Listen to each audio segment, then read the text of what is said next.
1970년대에 한국에서 이 영어를 배우려고 하면은 사실 이 외국인들을 만날 길이 없었습니다. 그때는 뭐 그렇게 미8군 미군이나 만나면 모를까 이 외국 사람들을 만나서 원어민 교사라는 걸 저희는 어릴 적에 접해보지를 못했기 때문에 이 70년대에는 영어를 배우기 위해서는 뭐 여러 가지 방법이 있었습니다만은 저희 친구들 중에서는 이 펜팔을 하는 친구가 있었습니다.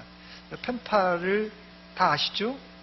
제 연령대는 아마 그때가 한참 70년대에 펜팔하는 것이 유행이었는데 국제 우편으로 미국에 있는 사람들과 편지로 이제 대화를 나누는 것을 펜팔이라 이렇게 부릅니다. 제 친구가 미국 친구와 펜팔을 하는데 제일 먼저 그 친구와 연락이 돼서 펜팔을 할 때 제일 먼저 가족 사진하고 가족 사진에 준하는 그 가족을 소개하는 그 소개장이 편지에 들어 있었습니다. 그 친구가 그 펜팔을 받았다고 신기하기도 하고 그래서 뭐 사전을 가지고 찾으면서 못하는 영어지만 미국 사람이 보낸 편지라서 아주 열심히 읽고 또 읽어보았습니다. 그러나 아무리 읽어도 이해가 안 되는 것이 있었는데 이 사진과 그 다음에 이 편지 내용이 맞질 않는 거예요.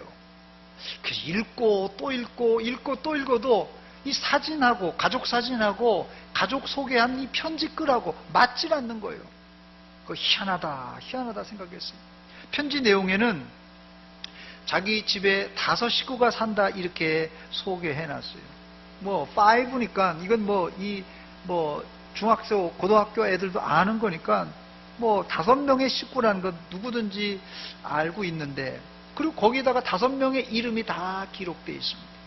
아빠, 엄마, 또 누나, 자기, 그 다음에 동생 이름까지 다 5명이 기록되어 있어요. 근데 가족 사진을 보니까 아무리 뚫어져 봐도 4 식구밖에 없는 것입니다. 나중에 안 사실이지만 30년, 40년 전에 이미 미국은 제일 중앙에 앉아있는 강아지를 식구로 숫자에 넣었고 자기 동생이라고 이름도 붙여가면서 자기 동생이라고 이렇게 소개한 거예요. 그러니까 한국 정서로는 아무리 동생이 있다는데 아무리 찾아도 동생은 없는 거예요. 엄마 뱃속에 있는가 했는데 바로 제일 중앙에 강아지가 앉아있는 걸 자기 동생이라고 소개한 것입니다. 요즘 우리나라에도 이 아이를 업고 안을 수 있는 아기띠가 있죠. 요새는 옛날에 포대기지만 옛날 구닥다리, 저도 다 포대기 시대지만 아기띠로 이렇게 아기를 업는데 이 아기띠를 이용해서 물론 이 애완동물을 위한 별도 장비가 있습니다만은 애완견이나 이 고양이들을 가슴에 매달고 다니는 사람들을 이 거리에 나가면 심심치 않게 보게 됩니다. 예, 보셨습니까? 예, 보셨죠. 매달려 있는 이 애완견이 징징징 거리면 아이고 가만히 있어라 엄마가 쭈쭈 줄게 하면서 젖병을 건네기도 합니다.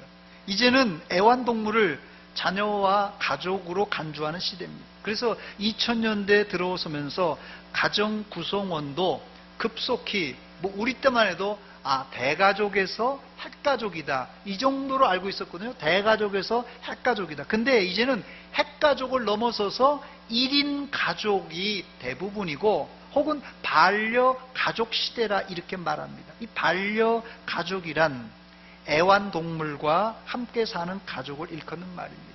우리나라도 지금 4집 5집 건너서 애완동물이 있기 때문에요. 뭐 이 자리에도 아마 애완견이나 이 고양이를 키우는 그런 가족이 있을 것입니다. 2016년 통계에 의하면 1인 가구 비율은 27.9%, 539만 8천 가구가 이제 저 통계가 잘못됐네요. 5천 이렇게 돼 있는데 천은 천 단위로 돼 있습니다. 그래서 539만 8천 가구가 이 1인 가구라고 그래요. 혼자 사는 가구가 이렇게 됩니다. 그래서 이제는 거의 3명, 4명 중 한 사람이 혼자 산다고 봐야 됩니다.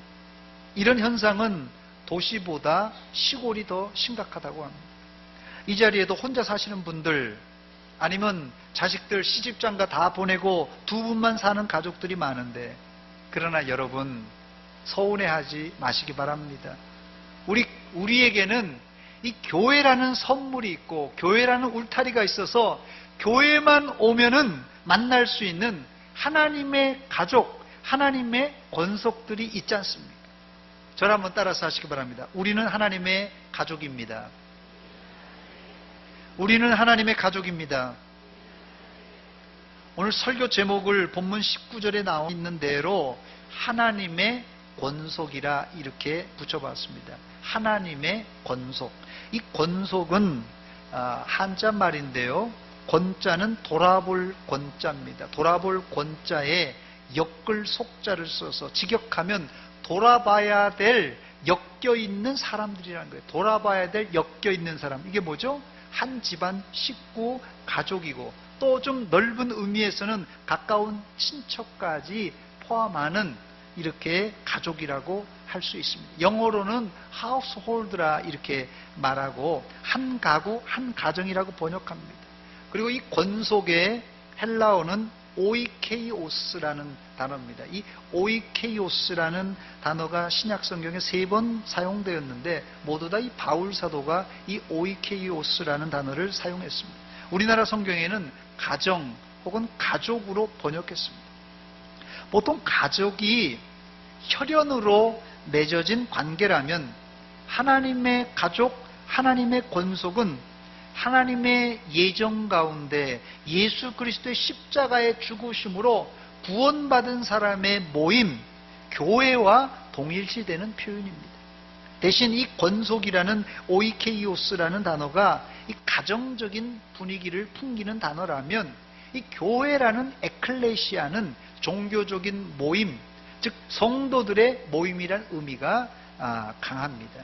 그래서 이 권속, 오이케이오스라는 이 단어는 넓은 의미에서는 교회라고 표현할 수 있지만, 우리가 지금 여기 에베소는 이 초대교회 아닙니까? 초대교회 당시에는 가정교회라고 표기할 수 있습니다. 그래서 이 권속이라는 말이, 오이케이오스라는 단어가 가정교회 이렇게 표현할 수 있고, 현재 우리 교회의 이 구조 속에서는 구역이라고 표현하는 것이 좋습니다. 권속, 오이케이오스, 권속이라, 구역이라 이렇게 표현할 수 있습니다. 저를 한번 다시 한번 따라서 하시기 바랍니다. 우리는 예수님 안에서 한 권속입니다. 당시 이 초대교회에서는 큰 예배당이 없었기 때문에 모두 가정에서, 가정집에서 모여서 예배를 드렸습니다. 그래서 이 오이케이오스는 권속이란 말인데, 이 권속이란 말은 가정교회란 말과 동의어로 사용할 수 있는 단어입니다. 그런데 여러분, 일상을 살아가면서 제일 많이 싸우는 사람이 누구일까요? 여러분 한번 생각해 보세요. 내가 제일 많이 싸운 사람이 누군가? 가장 많이 싸우는 사람은 다름 아닌 배우자라고 말합니다. 이거 통계에서 나온 거예요. 제 얘기가 아니라. 가장 많이 싸우는 사람이 배우자. 그 다음이 많이 싸우는 관계가 부자지간이라고 합니다. 부모 자식 관계라고 합니다. 다른 말로는 가장 가까운 사이가 가장 많이 싸우는 사이다, 이런 뜻입니다. 우리가 뭐 아프리카에 있는 사람하고 싸우겠어요? 캄보디아에 있는 사람하고 싸우겠습니까? 늘 함께 사는 가족이 만만하기도 하기 때문에 싸우고, 또 부부가 일평생을 같이 살아도 이 성격이 또 다르잖아요. 일평생을 살아도 성격이 다르기 때문에 배우자와 가장 많이 싸우는 법입니다. 결국 가정교회도 자주 만나보니 싸울 수 있는 확률이 높다라는 것이에요. 그러나 우리는 한 아버지 하나님을 믿고 그 아들 예수 그리스도의 십자가로 구속받은 한 형제 자매가 된 권속들입니다. 그러므로 싸우지 말고 서로 사랑하고 존중해주며 사시기를 주의 이름으로 축원합니다. 사랑해 주님이 날 사랑하시네. 내 모습 이대로 받으셨네. 사랑해 주님이 날 사랑하듯이 나도 옆에 사람 나도 널 사랑하며 꼭 안아주세요. 섬기리. 저를 한번 따라서 하시기 바랍니다. 싸우지 맙시다. 예, 이렇게 사랑하며 살라고 우리를 하나님의 권속, 가족으로 만들어 주었어요. 근데 가까이다 보니까 그냥 허물없다 보니까 이물없다 보니까 자꾸 싸워요. 그러니까 여러분, 싸우는 걸 너무 나쁘게 생각하지 말고, 아, 저 사람이 나한테 가까우니까 이렇게 하는구나. 사실 함부로 하잖아요, 애들이. 엄마, 밥 줘, 용돈 줘. 아, 지금 맡겨놓은 것도 아닌데 그냥 막 퉁명스럽게 하는 거예요. 그래도 그냥 부모는 그냥 애들한테 잘해주려고 뭐 퉁명스럽습니다. 밥도 불 꺼. 퉁명스러운 남편 아니에요? 그래도 어떡하겠어요? 임으로 오니까. 어디 직장 가서 그러겠어요, 남편이? 직장 가서 어디 사회 나가서 아이들이 그러겠어요? 우리 아이들도 반듯한데 밖에 나가서는 다른 사람한테 공손하게 인사도 잘하는데 그냥 부모한테는 엄마 그냥 막 이렇게 함부로 한다니까요. 그러니까 내가 임으로 오니까, 부모가 임으로 오니까 아이들도 함부로 하고 또 그런 거예요. 그래서 여러분, 교회 안에서 혹시라도 이 사람이 나 함부로 하네, 아, 내가 임으로 오서 그런구나, 이렇게 생각하고 너그럽게 이해하시기 바랍니다. 첫 번째, 우리가 싸우지 말아야 될 이유는 이제 우리의 신분이 바뀌었기 때문에 그렇습니다. 본문 19절에 보니까 그러므로 이제부터 너희는 외인도 아니요 나그네도 아니요 오직 성도들과 동일한 시민이요 하나님의 뭐라고요? 권속이라고 그랬어요. 우리가 예수 안 믿었다면 예수 안 믿었다면 싸워도 별 문제 없습니다. 그러나 이제 예수 믿으면서도 싸운다면 교회 밖에 있는 사람들이 욕해요. 그냥 어떤 사람이 지하철에서 그냥 뭐가 실갱이가 벌어져 싸웠답니다. 막 지하철 안에서, 비좁은 지하철에서 막 싸우니까 옆에 있는 사람이 그러는 거예요. 여기가 교회인 줄 알아 싸우게? 그러더라고요. 예수 안 믿는 사람이 그러더래요. 예수 안 믿는 사람인데 여기가 교회인 줄 아는데 싸우냐고, 이런 얘기 하더라고요. 우리가 예수 안 믿으면 싸워도 별일 없지만 싸우면 교회 밖에 있는 사람들에게 욕도 먹습니다. 심지어 예수 안 믿는 사람들이 이제는 교회 다니는 사람을 걱정해요. 걱정한다니까요. 우리가 외인도 아니요 나그네도 아니요 성도들과 동일한 시민이요 하나님의 권속이라고 바울사도는 선언하고 있어요. 에베소 교인들이 과거에는 뭐라는 거예요? 외인이었고 나그네였지만은 이제는 예수 그리스도 안에서 이제는 하나님의 권속이라고 선언하고 있습니다. 이것은 한마디로 에베소 교인들에게는 영적인 분수령과 같은 선언입니다. 본문 19절에 그러므로 이제부터라는 말이 나오는데, 그러므로 이제부터라는 말은 그 이전은 어떤 상황이라는 말입니까? 말 그대로 외인이요 나그네였다는 말입니다. 외인과 나그네라는 말이 보통 명사지만 신학적으로는 엄청난 뜻이 거기 담겨져 있어요. 외인과 나그네라는 신학적인 의미는, 이게 앞에서 우리가 이미 살펴보았습니다만 에베소서 2장 1절로 앞절에 있는 18절까지의 내용을 다 포함하는 것이에요. 특별히 대표 구절이 2장 1절에 나오는데, 그는 허물과 죄로 죽었던 너희를 살리셨도다. 즉 바울사도가 에베소 교인들에게 너희를, 허물과 죄로 죽어있는 너희를 살리셨도다, 이렇게 선포합니다. 바로 에베소 교인들이 전에는 외인이었고 나그네였던 영적인 상태로는 한마디로 허물과 죽은 상태였습니다. 이것을 조직신학에서는 전적 타락 혹은 전적 부패라 이렇게 부릅니다.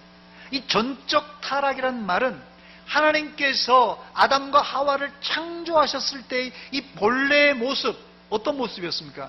보시기에 심히 좋았더라. 보시기에 좋았던 모습을 완전히 상실한 상태를 말합니다. 이게 전적 부패라는 상태예요. 아주 중요한 부분이라서 제가 한번 다시 설명을 드립니다. 창세기 2장 16, 17절 말씀 보니까 여호와 하나님이 그 사람에게 명하여 이르되 동산 각종 나무의 열매는 내가 임의로 먹되 선악을 알게 하는 나무의 실과는 먹지 말라. 네가 먹는 날에는 반드시 어떻게 되리라? 죽으리라고 그랬어요. 이제까지는 요 말씀을 할 때까지는 아담과 하와가 하나님의 창조의 모습 그대로였어요. 그러나 아담과 하와는 뱀의 유혹을 받아서 결국 선악과를 따먹고 하나님의 말씀에 불순종함으로 죽음이, 정확하게는 영적인 죽음이 찾아왔고 그 이어서 육신의 죽음이 찾아온 것입니다. 뱀이 뭐라고 이 하와를 꼬였습니까? 창세기 3장 4절로 6절입니다. 뱀이 여자에게 이르되 너희가 결코 죽지 아니하리라. 너희가 그것을 먹는 날에는 너희 눈이 밝아져서 누구와 같이요? 하나님같이 되어 선악을 알 줄을 하나님이 아심이니라. 여자가 그 나무를 본즉 먹음직도 하고 보암직도 하고 지혜롭게 할 만큼 탐스럽기도 한 나무인지라. 여자가 그 열매를 따먹고 자기와 함께 있는 남편 아담에게도 주매 그도 먹은지라고 했어요. 이로 인해 온 인류는 아담과 하와가 지은 이 원죄를 안고 태어나게 됩니다. 그래서 다윗은 시편 51편 5절에 고백하기를 내가 죄악 중에서 출생하였으며, 뭐 다윗은 뱃속에, 엄마 뱃속에 있는데 무슨 죄가 있어요? 그런데 내가 죄악 중에서 출생하였고 어머니가 죄 중에서 나를 잉태했다고 고백합니다. 또 시편 14편에는 의인은 없나니 하나도 없다고 고백했습니다. 이제 우리는 싸울 사람들이 아니라 성도들과 동일한 시민이요, 하나님 나라의 시민이요, 하나님의 권속들입니다. 우리가 너무 쉽게 성도라는 말을 사용하는데요. 히터 좀 꺼주세요. 사실 이 성도가 예수 믿는 사람의 가장 존귀한 칭호입니다. 성도를 뭐 일반 사람들이 그냥 평신도라고 부르면서 직분을 가진 이 집사, 권사, 장로, 목사에 비교하여서 그냥 얕잡게 보는 경향이 있는데, 사실 우리가 하나님의 나라 갈 때 목사, 장로, 집사의 칭호로 가는 것이 아니라 성도, 즉 거룩한 물이라는 칭호로 갑니다. 성도가 믿는 자의 가장 존귀한 칭호예요. 어떤 장로님이 예화입니다. 천국에 갔더니 천국에 올라가 보니까 자기 교회 집사가 거기 천국에서 식사를 하고 있는데 탕수육을 먹더랍니다. 식사 시간에 집사에게 야, 천국에서는 탕수육을 주네, 자기에게는 더 좋은 걸 주겠지, 이렇게 기다리고 있는데 천사가 딱 한 그릇을 가져왔는데 짜장면을 가져오더랍니다. 그래서 아니, 명색이 내가 저 친구는 우리 교회 집사고 내가 그 교회 장로인데 어떻게 나한테는 딸랑 짜장면 한 그릇만 달랑 줍니까? 이렇게 천사한테 항의를 했답니다. 그랬더니 천사가 하는 말이, 야, 니네 교회 목사님은 지금 짜장면 배달 갔다 온다, 이러답니다. 한국교회 직분제도를 비꼬아서 만든 예화입니다. 물론 요한계시록에 보면 24보좌에 앉은 장로님들이 나오고 또 사도라는 말도 요한계시록에 나옵니다만은, 그러나 이것은 하나의 상징적인 말이지 한국교회에서 통용되고 있는 장로나 집사나 권사 직분을 일컫는 말은 아닙니다, 여러분. 직분 가지고 천국 가는 게 아니에요. 두 번째, 바울 사도는 에베소 성도들에게 사도들과 선지자들의 터 위에 세움을 입은 자라고 한 수 더 떠서 자긍심을 그들에게 심어주었어요. 너희들은 성도 자체가 아니라 사도들과 선지자들의 터 위에 세움을 받은 그런 자라고 이렇게 말해주었어요. 본문 20절입니다. 같이 읽겠습니다. 20절 시작. 너희는 사도들과 선지자들의 터 위에 세우심을 입은 자라 그리스도 예수께서 친히 모퉁이 돌이 되셨느니라. 아멘. 너희는 사도들과 선지자들의 터 위에 세움받은 자라는 것이에요. 이제 너희 에베소 성도들은 보통 사람이 아니고 특별한 존재가 되었다는 뜻입니다. 주 325년 니케아 공회에서 제정된 니케아 신조에 바로 이 내용이 그대로 이제 언급되는데, 우리는 하나이고 거룩하고 보편적이고 사도적인 교회를 믿는다. 이게 니케아 신조의 여러 고백 중에 아주 핵심과 같은 고백입니다. 우리는 하나이고 거룩하고 보편적이고 사도적인 교회를 믿는다. 그것이 One Holy Catholic Apostolic Church라는 뜻입니다. One Holy Catholic Apostolic Church. 이 고백은 공교회의 네 가지 특성을 말해주고 있는데, 하나라는 통일성, 그 다음에 홀리, 거룩성, 그 다음 세 번째 캐톨릭, 보편성, 그 다음에 아포스톨릭, 사도성, 이 네 가지 속성을 말해줍니다. 여기 캐톨릭이라고 하니까 목사님이 천주교를 얘기하는 거 아닌가 이렇게 생각하시는 분이 있을지 모르겠는데요. 영어로는 유니버셜이라고 이렇게 그래서 번역해 놓았습니다. 이 캐톨릭이란 말의 원뜻은 보편적인, 공통적인, 온 세계적인 그런 뜻입니다. 그래서 이 캐톨릭이란 말을 쓴 이유는 세상에 수많은 교회가 있잖아요. 대전시에도 수많은 교회가 있잖아요. 그렇지만 보편적, 이 캐톨릭이란 뜻은 그 교회가 사실상은 하나라는 것이에요. 예수님을 머리로, 예수님의 몸된 교회예요. 몸이 여러 개 있습니까? 물론 지금 지교회들, 그래서 지교회라고 부르는데요. 우리가 여러 대전에도 서울에도 대전 안에도 여러 교회가 있지만 그 모든 것이 캐톨릭이에요. 즉 이게 보편교회, 하나라는 뜻입니다. 자, 그렇다면 이 아포스톨릭, 사도성이란 말은 무슨 뜻입니까? 이 사도성 혹은 이 사도적인 교회란 말은 요즘 이단적인 요소가 있는 신사도 운동을 하는 사람들이 있어요. 신사도 운동. 사람을 갖다가 막 손을 대면 막 뒤로 자빠지기도 하고 막 이상한 이렇게 하는 이 은사주의자들 혹은 신사도주의자 이렇게 말하는데요. 이 사람들은, 신사도주의자들은 어떤 사람이냐면 지금도 베드로부터 시작된 이 사도의 계보를 자신들이 잇고 있다고 그래요. 나는 그래서 몇 대 베드로 사도의 몇 대의 제자고 내 밑에도 또 제자가 있다, 사도가 또 있다고 그럽니다. 이런 얘기가 아니라 이 아포스톨릭 사도성이란 말은 사도들이 처음 예수님의 제자, 12제자, 이 사도들이 전했던 그 복음, 그 순수한 복음의 터 위에, 그 교리 위에 서 있다는 그런 뜻이에요. 그래서 이 처음 복음을 전했던 사도들, 그 순수한 복음을 계속해서 전달하는 것이 이 사도성이라는 뜻입니다. 이 구절을 영국의 주석가 매튜 헨리는 이렇게 주석했어요. 교회는 그리스도의 교리 위에 세워진 건물에 비교할 수 있는데, 그 복음의 교리를 구약에서는 누가요? 선지자들이, 신약에서는 누가요? 사도들이 전달하여 혹은 구축하여 교회를 세웠다, 이렇게 해석했어요. 감사한 것은 우리 교회는 여러분들이 알든지 모르든지, 여러분들이 그냥 여러 교회 중에 서문교회 그냥 오셨는지 모르겠지만, 우리 교회는 구약의 선지자와 신약의 사도들의 전통 위에 세워진 아주 건강한 교회입니다. 바울 사도가 에베소서를 쓰면서 왜 이런 말을 했겠습니까?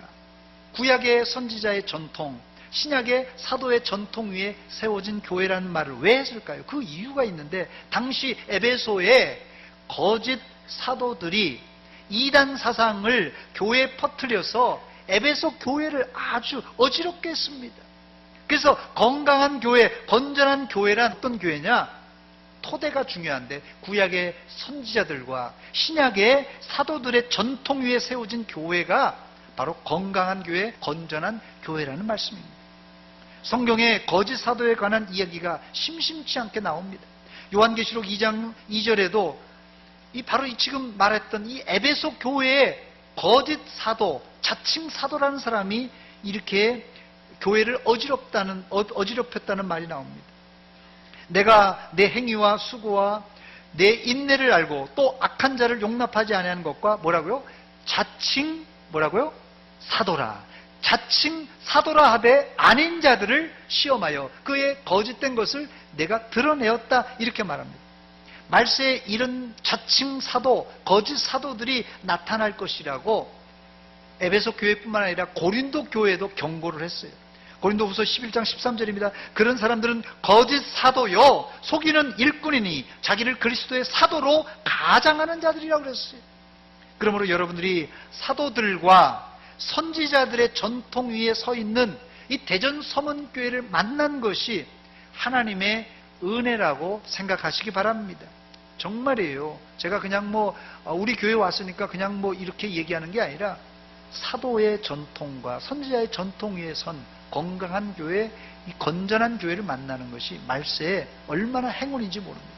세 번째, 예수님이 교회의 모퉁이 돌입니다. 본문 20절 하반절에 보니까 그리스도 예수께서 친히 모퉁이 돌이 되셨느니라 이렇게 말합니다. 건축술에서 건축하는 분들이 요즘은 이제 건축 공법이 많이 바뀌어서 그렇습니다만은 예전 축대를 쌓는 방법으로 벽돌을 쌓든지 축대를 쌓을 때 또 집을 지을 때 건축술에서 모퉁이 돌은 이 초석과 같은 건물의 가장 중요한 돌입니다. 헬라어로 이 모퉁이 돌은 아크로고니아이오스, 좀 긴데요. 아크로고니아이오스라는 단어인데 이게 두 단어가 합쳐서 길어졌어요. 끝이라는, 끄트머리라는 이 아크론과 모퉁이라는 고니아라는 단어가 합쳐져서 아크로고니아이오스라는 단어가 되었어요. 이 단어가 영어로는 더 칩 뭐라고 써있죠? 칩 코너스톤이라고 되어 있습니다. 칩 코너스톤. 그래서 머리가 되는 머릿돌, 머리가 되는 모퉁이돌 이런 뜻입니다. 제가 사진을 한 장 준비했습니다. 한번 보여주시기 바랍니다. 사진. 예, 저게 지금 모퉁이에 있는 모퉁이돌인데 아주 중요한 돌입니다. 저게. 그 다음 또 하나 보여주시기 바랍니다. 또 사진, 다른 사진이요. 예, 아예 저기는 아예 교회에다가 이 코너스톤 교회인지 더 칩 코너스톤이라고 아주 예수님을 비유해서 저기다 아주 딱 박아놨어요. 됐습니다. 이 모퉁이 돌은 건물의 하중을 받는 돌로서 이 돌이 빠지면은 건물을 지탱할 수 없습니다. 여러분, 그래서 요즘 이 리모델링을 잘하는데 리모델링을 할 때 보통 방이 좁아요. 조그만 방이 2개 있단 말이에요. 여기 가운데 벽이 있습니다. 이때 이 벽을 털어내고 큰 방으로 만들 때 이 중간에 벽을 헐어버리는데 위에서 하중을 안 받는 벽을 보통 비내력벽, 또 하중을 받는 이 벽을 내력벽 이렇게 합니다. 그러니까 하중을 받는 벽은 내력벽, 하중을 전혀 안 받고 그냥 칸막이 역할만 하는 것을 비내력벽이라고 부릅니다. 이 모퉁이 돌은 내력벽에 해당이 하기 때문에 철거를 하게 되면 전체 건물이 붕괴될 수가 있습니다. 다른 말로는 교회에서 예수 그리스도를 빼내버린다면 그 교회는 교회가 아니라는 말입니다. 건물에서 모퉁이 돌이 중요한 이유는 모퉁이 돌이 거기 하나 딱 박혀 있는 것 같지만요, 모퉁이에 딱 박혀 있는 것 같지만 사실상은 다른 멀리 떨어져 있는 돌과 사실은 다 연결되어 있어요. 이게 바로 이 건축의 원리에서 하중을 다 받는다는 것입니다. 그래서 벽돌을 여러분 이렇게 쌓고 쌓는데 쌓아 올린 돌들이 이 모퉁이 돌이 아래서 받쳐주기 때문에 멀리 떨어져 있는 돌도 실제로는 이 모퉁이 돌과 연결되어 있는 그런 셈입니다. 그것이 바울 사도가 본문 21절에서 한 말이에요. 그 안에서 건물마다 서로 연결하여 주 안에서 성전이 되어 가고 그랬어요. 그 안에서 건물마다, 이 모퉁이들 대신 예수님 안에서 건물마다 서로 연결되어서 주 안에서 성전이 되어 간다고 말하고 있어요. 벽돌이 바로 옆 벽돌과 연결되어 있는 것 같지만 최종적으로는 이 모퉁이 돌의 하중을 다 받고 있다는 말입니다. 결국 우리는 모퉁이 돌 대신 예수님과 함께 하나님의 교회를 세워나가는 아주 중요한 일꾼들입니다. 본문 22절입니다. 우리 같이 22절 같이 읽어보겠습니다. 22절 시작. 너희도 성령 안에서 하나님이 거하실 처소가 되기 위하여 그리스도 예수 안에서 함께 지어져 가느니라. 아멘. 우리는 예수님과 함께 지어져 가야 될 존재예요. 예수님 별똥부대로 있는 게 아니라 예수님과 함께 지어간다는 게 얼마나 이게 든든하고 얼마나 감사한 일인지 모릅니다. 그런데 여기 벽돌과 벽돌, 건물과 건물 사이를 연결시켜주는 접착제가 있는데 이 접착제 역할을 하는 분이 있습니다. 이분이 누굽니까? 건물과 건물, 벽돌과 벽돌을 연결시켜주는 접착제 역할을 하는 분이 있는데 뭐요? 성령님이십니다. 성령 안에서 벽돌과 벽돌이, 건물과 건물들이 연결되옵니다. 너희도 성령 안에서 하나님이 거하실 처소가 되기 위하여 그리스도 예수 안에서 함께 지어져 가느니라 했습니다. 교회가 인정으로, 정으로 묶여 있을 수 있습니다. 인정으로도 교회가 될 수 있어요. 그러나 이런 묶음은 조그만 풍파에도 무너져 내립니다. 제가 청년 때 일입니다. 전주의 한 교회가 큰 어려움을 당한 것을 보았는데, 심지어는 그냥 일반 방송에도 나왔어요. 교회에서 어떤 일이 있었냐면 교회에서 개 모임을 했는데, 거기는 심지어는 참 이게 참 부끄러운 얘기입니다만 그 교회 담임 목사님 사모님이 왕계주세요. 사모님이 왕계주가 되어서 개모임을 하다가 사고가 나서 목사님은 쫓겨나고 사모님은 빚쟁이들한테 쫓겨다니는 것을 제가 청년 때 목격한 적이 있습니다. 전주에서 아주 큰 교회예요. 상당히 큰 교회. 이름만 대면 알 수 있는 그런 교회입니다. 처음에는 개모임이요. 사실 그 교회가 처음에는 개모임으로 시작됐어요. 그래서 이 개모임이 오히려 교회가 성장하는 동력이 되었어요. 그런데 한순간에 부도가 나니까 그냥 풍지박살이 난 거예요. 교회는 인간적인 유대관계나 의리나 혹은 종속관계에 얽매여서는 안 됩니다. 어느 교회는 친인척 관계로 끈끈한 교회가 있습니다. 또 어느 교회는 큰 회사 사장님이 교회 장로님이시죠. 큰 회사 사장님이 장로님이니까 그 밑에 종업원들이 강제적으로 교회를 다니는 경우가 있더라고요. 사장님한테 잘 보이려고. 이런 것이 당장은요, 잘 들으세요. 당장은 교회에 유익이 됩니다. 교회 부흥하는데 효과적이에요. 아니, 사장님이 다니니까 그 밑에 직원들이 그냥 한꺼번에 수십 명씩 오니까 교회가 갑자기 부흥되잖아요. 그런데 그 회사가 IMF 때 부도가 나니까 한순간에 교인들이 다 흩어져 버렸어요, 그 사람들. 여러분, 교회는 인정이나 어떤 이해관계에 의해서 연결되면 그 이해관계가 틀어지면요, 완전히 그냥 부서져 내려갑니다. 이제 오늘도 이 여전도에 총회도 하고 우리 남전도에도 아마 총회를 했을 텐데요.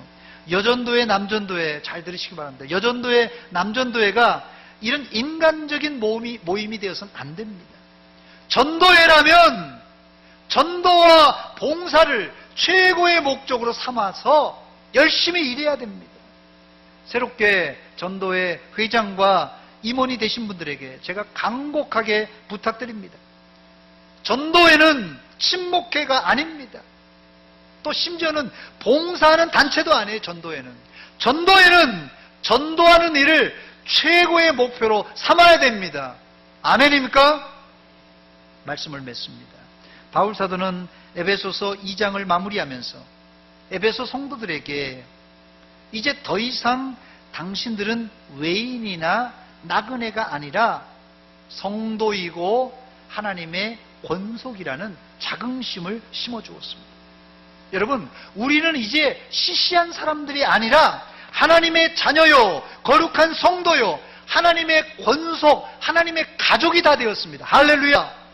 그러므로 인간적인 의리나 유대관계를 넘어서서 영적으로 이 모퉁이 돌 되시는 예수 그리스도와 연결되어서 우리가 늘 이 모퉁이 돌 대신 멀리 떨어져 있지만 예수님과 계속 연결되어 있어야 돼요. 그리고 우리끼리도 계속 연결되어 있어서 하나님의 가족으로, 하나님의 권속으로 이제 남아 있어야 되는 것입니다. 오늘 여러분들은 보통 사람들이 아니라 이제는 예수님과 연결되어 있고 우리 서로 연결되어 있는 하나님의 가족 권속인 것을 기억하시고 사랑의 교제를 날마다 나누시기를 주의 이름으로 축원합니다. 저를 한번 따라서 하시기 바랍니다. 우리는 한 가족입니다. 우리는 한 가족입니다. 기도하겠습니다. 하나님 아버지, 죄와 허물로 죽었던 외인이요 나그네요 별 볼 일 없었던 저희들을 예수 그리스도의 십자가의 보혈로 구원하여 주셔서 하나님의 가족, 하나님의 권속, 성도로 삼아주신 거 감사드립니다. 이제 우리가 인간적인 정의나 이제 유대관계가 아니라 영적으로 예수님과 계속 연결되고 예수 그리스도 안에서 우리가 서로 형제 자매로 연결되어서 이 복음을 알지 못하는 사람들에게 복음을 증거하는 증인들이 다 되게 하여 주시옵소서. 예수님의 이름으로 기도하옵나이다. 아멘. 찬송.